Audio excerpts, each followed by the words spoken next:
My name is David Madison, the 25th of September 2021. Last month, my new book was published on Amazon, 10 Things Christians Wish Jesus Hadn't Taught, and Other Reasons to Question His Words. So now I'm doing a series of videos to accompany the book. This is episode 10. By the way, the book's website is www.badthingsjesustaught.com. There you will find the full table of contents. When I was growing up in a conservative Methodist church in rural Indiana, we were surrounded by benevolent images of Jesus in paintings and stained glass. This was the message of the hymns as well. For example, that favorite hymn, Blessed Assurance, with the lyrics, "Perfect submission, all is at rest.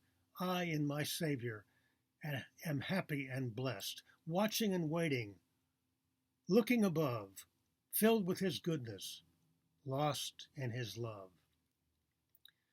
Whoever pushed this kind of sentimental religion clearly didn't also push careful reading of the Gospels. The 8-page chapter 9 of my book is titled, "Do What I Say, or I Will Hurt You."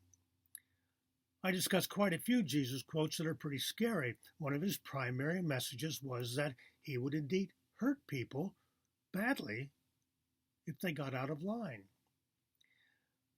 I conclude the chapter with a Jesus quote that has caused so much damage in human history. This is Matthew 10, verses 34-36. "Do not think that I have come to bring peace to the earth. I have not come to bring peace, but a sword. For I have come to set a man against his father, and a daughter against her mother, and a daughter-in-law against her mother-in-law. And one's foes will be members of one's own household." There's a lot of hurt there. Does that sound right? Are Christians okay with Jesus teaching such a thing? According to that old hymn, we're supposed to be filled with Jesus' goodness, lost in His love. Of course, warlike Christians have been enthusiastic about Jesus bringing a sword instead of peace. But it's too bad that this idea can be found in the teachings of Jesus.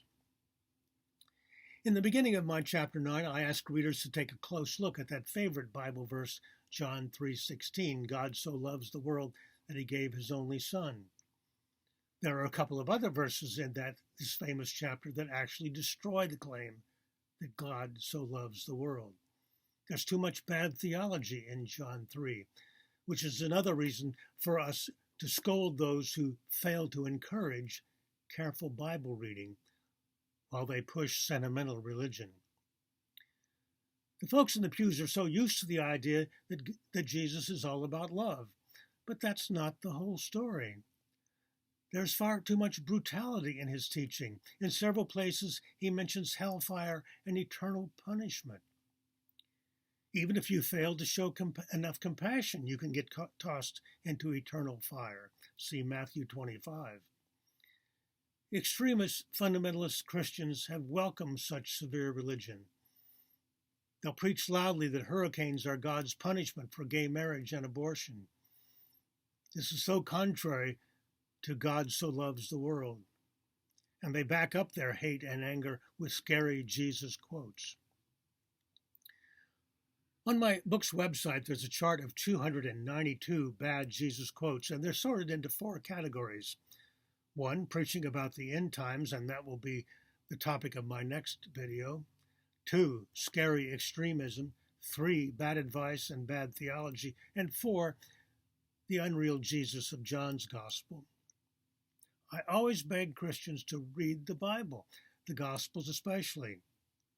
When they do, they should be on the alert for Jesus quotes in which He promises pain and hurt. Of course, preachers and priests train the folks in the pews to gloss over, to ignore the hateful Jesus.